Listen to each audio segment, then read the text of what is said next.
Hello and welcome to the Super Adaptoid Analysis. I'm your host, the Mighty MCU Man, and I'm here to talk to you guys about Thor the Mighty from Avengers Earth's Mightiest Heroes. Thor the Mighty pretty much takes its inspiration from, well, the name takes its inspiration from Journey into Mystery 83, which is interesting because that was Thor's very first appearance. And that's how they chose to introduce Thor. Throughout the episode, we get nods and stuff to like Jane Foster, the Wrecking Crew, Thor's very first interaction with the Wrecking Crew, and we see these things in such a way that it's kind of setting up Thor's uh it's kind of setting up Thor's place in the Avengers almost.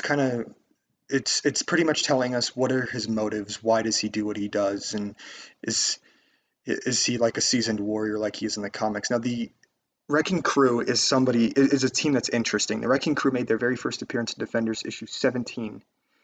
And typically their powers are Asgardian, but here in the show their powers are implied to be gamma irradiated. And we didn't see their origin till Thor 304. And in Thor 304, it was pretty much seemingly confirmed that what had happened was uh, Derek Girthwaite got like everybody, Thunderball, Piledriver, Bulldozer, involved with some Asgardian magic, and then he bestowed them with the powers, which is interesting because the Wrecker is a very interesting character in the sense that he actually is was a challenge to Thor. Thor, he's a begrudging challenge because he could challenge him on an equal level, and he's practically a human. He in this show is very much not the traditional Wrecker you're familiar with. I would say he's actually the traditional Wrecker that you're familiar with because the Wrecker is pretty much a scumbag. He's just a guy who likes to beat up on people because they're weaker than him. He's just a big bully, and we see this at first in Thor 148, where Carnilla accidentally bestows Asgardian powers on the Wrecker, mistaking him for Loki, and then pretty much the Wrecker kind of pushing Thor's shit in. We see this a lot throughout comics. Wrecker brings it up a lot, and then we go into Jane Foster. Jane Foster is one of those characters that kind of grounds Thor in a way. She is his love interest, and she made her very first appearance in Tales of Suspense issue 48, 84.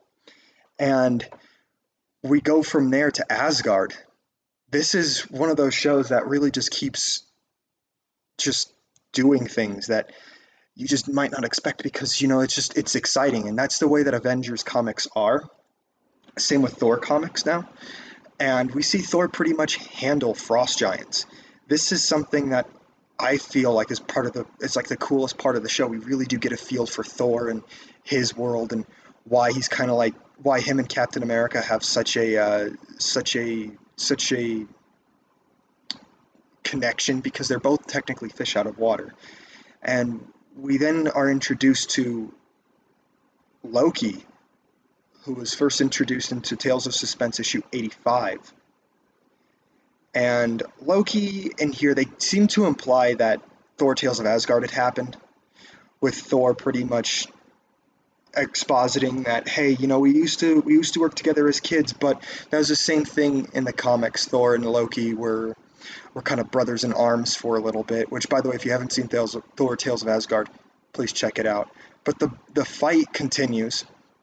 Now, the fight's a lot different than what it was in the comics. The first time that Thor and Loki fought in publication, Thor kind of like did some stuff. He threw tubes at him, He didn't really care for what was going to happen, and then Loki's magic would dissipate in water back then. It was the 1960s.